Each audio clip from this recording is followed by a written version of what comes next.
one Halloween movie with Under Wraps to another one with Halloweentown. But sadly, unlike Under Wraps, this is pretty much exactly what I thought I was gonna get with a cheap, lame Disney Channel movie. I guess they made a couple sequels to this, but God help me if I can figure out why. This is stupid. This is the kind of movie you would see in Mystery Science Theater. It's filled with hokey acting, lame effects, and surprisingly not very creative ideas. That is to say, the initial setup is not that bad. 3 kids are forbidden to go out on Halloween because the mother says they can't. But things start to turn around when their grandmother, played by the late Debbie Reynolds, literally flies in and says that she needs the mother's help. The kids over here follow the grandma and discover that she is in fact a witch. And they follow her on this magic bus to Halloweentown. And if you're anything like me, you're thinking Halloweentown is gonna be something like Halloweentown, the one from Nightmare Before Christmas. Weird buildings, dark, creepy, odd, everything a little askew. But nope, it's a bright, cheerful place that just has a bunch of people in Halloween masks. Oh, I mean, ghouls and goblins, ooh. But Halloweentown is in trouble because this evil bad guy, who kinda looks like a mix between the Grim Reaper and Jim Carrey's Grinch, and acts about as subtle. Welcome to my museum! Wants Halloweentown to take over the land of the humans so they don't have to live apart anymore. Actually, doesn't sound like that bad of a plan. I'm not sure why they're separate anyway. But nevertheless, the grandma tries to teach the kids how they can be little witches and warlocks to come together and stop his evil magic.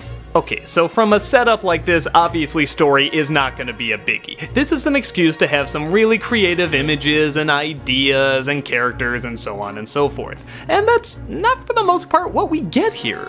The writing's not especially imaginative, it just sort of goes by the numbers. Hey look, a ghost. Hey look, a werewolf. The acting isn't necessarily awful, but it's just bad enough. Like the 13-year-old is supposed to be odd and strange and a bit of a weirdo. Seeing as how Marnie likes weird stuff so much. She's got the weird part down pat. Halloween is like made for her. Okay, look and listen to this kid and tell me if you would get that. And how are we supposed to grow up if we can't explore the world, try new stuff, and take some risks? No. Daria is a weird kid. The Monster Squad are weird kids. You're like the cheerleader from American Beauty trying to be weird but doing a really bad job at it because you're the everyday average kid. There's nothing odd about you.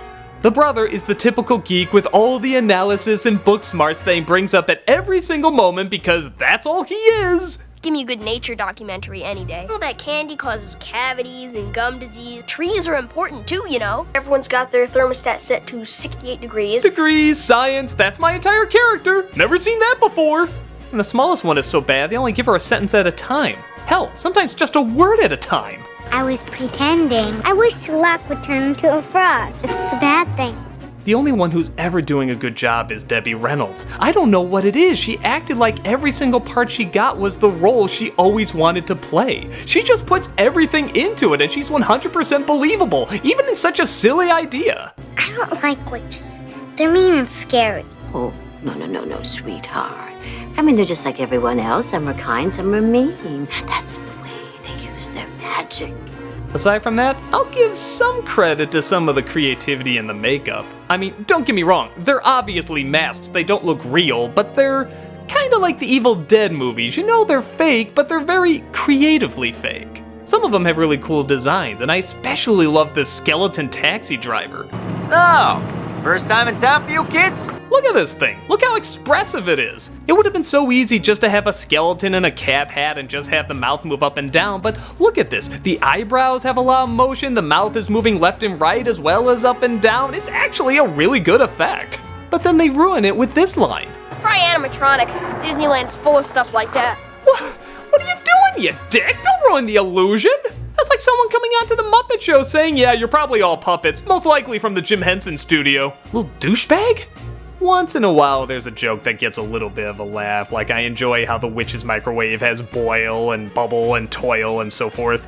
There's a fun little segment where the kids have to get ingredients for a spell, like hair of a werewolf, fang of a vampire, and sweat of a ghost. How do they do that in this world? By going to a barbershop, a dentist, and a gym, of course, leading to probably the film's best line. Ghosts are dead. Why would they worry about fitness?